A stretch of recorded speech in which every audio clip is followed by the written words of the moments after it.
Assalamualaikum warahmatullahi wabarakatuh. Good morning, good afternoon, and good evening, everyone. And for the honorable lecturer, Miss Annie Erawati Saragi.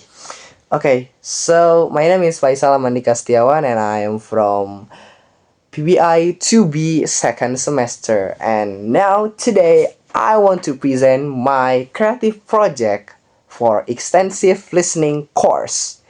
Okay, I make a poster, and the title is how how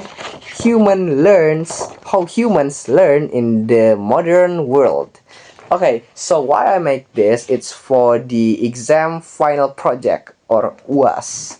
Okay, so why I make this? Okay, so there are four things in here that I made. Four of them is has the what we say as pillars of learning based on my opinion. So I make this. All of them is pretty useful for our learning. Okay, so instead of looking at learning as a activity only in the class, this poster is designed as a learning journey, or as we can say, as a guide for how we learn across four interconnected stages. The first, curiosity, the second is memory, and the third is sleep, and the fourth or the last, AI as a learn partner. Okay, so before that, we need to understand each of them. Okay, so let's dive into the first topic or the first stage. It's curiosity. Okay, so our journey begins with curiosity. For this stage, I reviewed a fascinating TED Talk by Michael Stevens, the creator of the famous YouTube channel Vsauce. The title is Why Do We Ask Questions? You can scan it in here. So the title is in here, the first stage. Okay, so in this video, Stephen argues that asking questions is a fundamental human impulse. He explains that human learning is driven by what Richard Feynman called the kick in the discovery, or the pure journey of findings out, or the pure journey of finding things out. When we are genuinely curious about something, our brains become chemically active and uniquely primed to absorb deep knowledge, rather than just passively memorizing facts. That's what the global meaning or the video or the content of the video in here. So it goes from up to down and from left to right. Okay, so for my personal insight from this video is that asking good questions can be more important than memorizing answers. That's my take. So in a world full of easily accessible facts, the ability to formulate profound why questions is what truly triggers meaningful education. Okay, next is about the linguistic note. So in the linguistic note, it has American accent. Stephen delivers his speech in a very dynamic American accent. A notable characteristic is his use of the flap T. So the words like curiosity, it ends with T, right?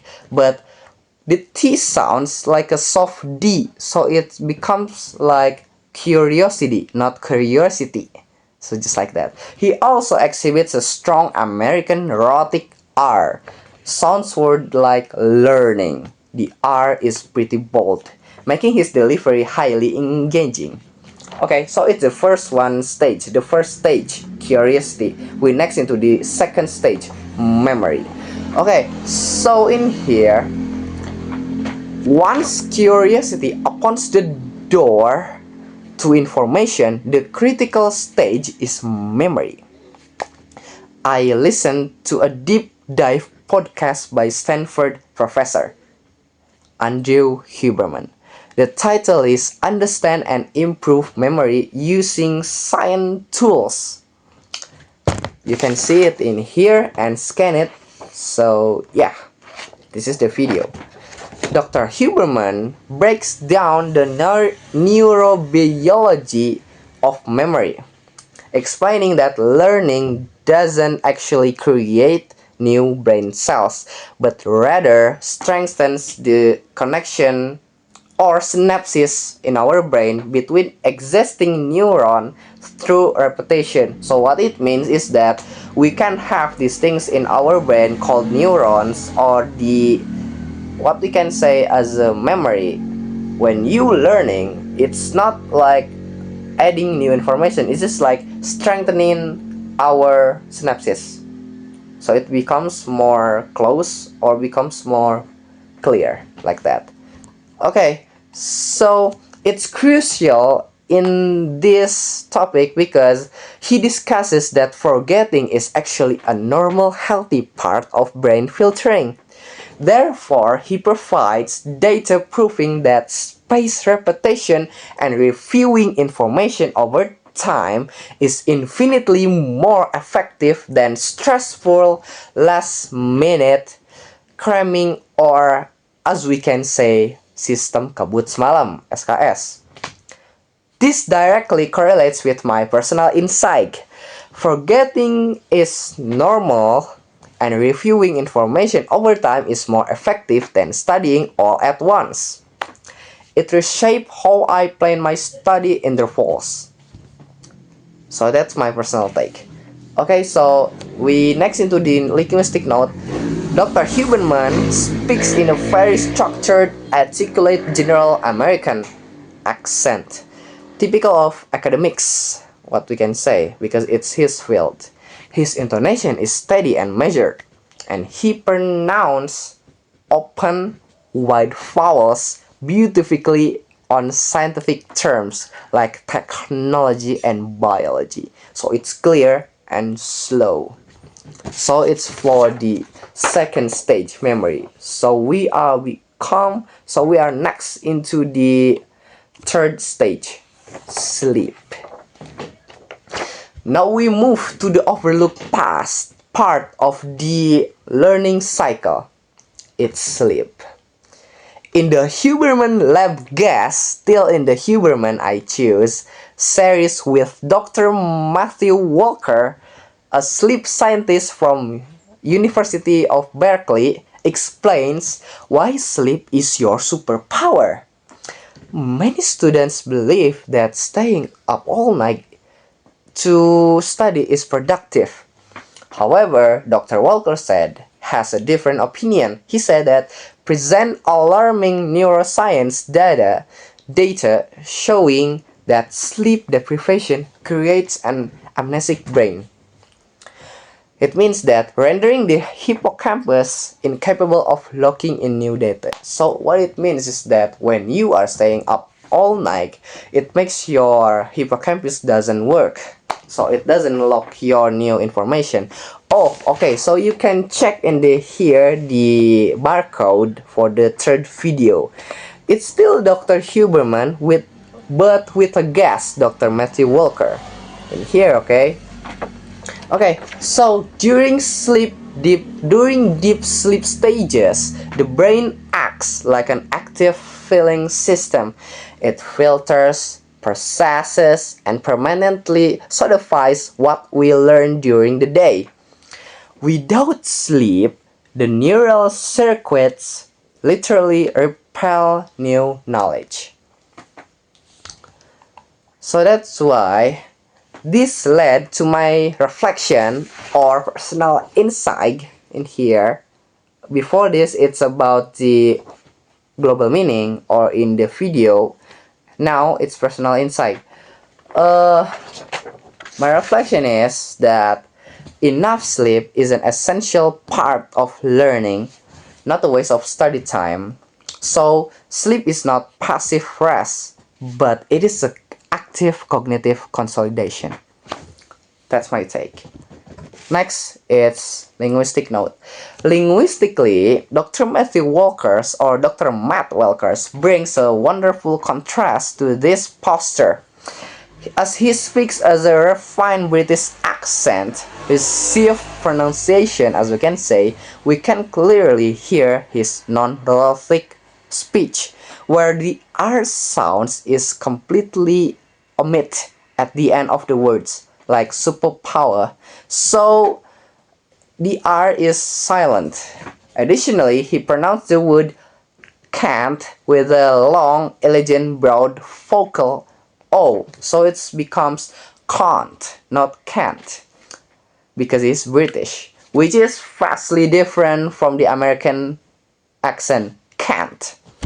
Okay, so it's for the third stages. We next into the last stage, AI as a learning partner.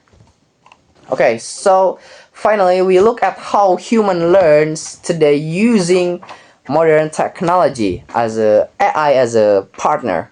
I review that the visionary TED talk by Sal Khan, the founder of Khan Academy, titled How AI Save Not Destroy Education. You can scan in here. This is the title of the video, the barcode. While many educators fear that tools like ChatGPT will encourage cheating and destroy critical thinking, Sal Khan argues the exact opposite. So the video explains that he demonstrates how generative AI can be coached to act as a Socratic personal tutor. Instead of giving students direct answers, the AI can ask guiding questions to help students fix their own coding or math mistakes. Because it's Khan Academy, it's science platform to learn. So he makes a problem for own coding or math mistakes. AI, when guarded with the right boundaries, can scale personal human intelligence like never before. Okay, so it leads to my personal insight.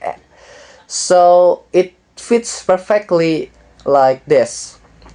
AI should support my learning rather than replace my own thinking skills.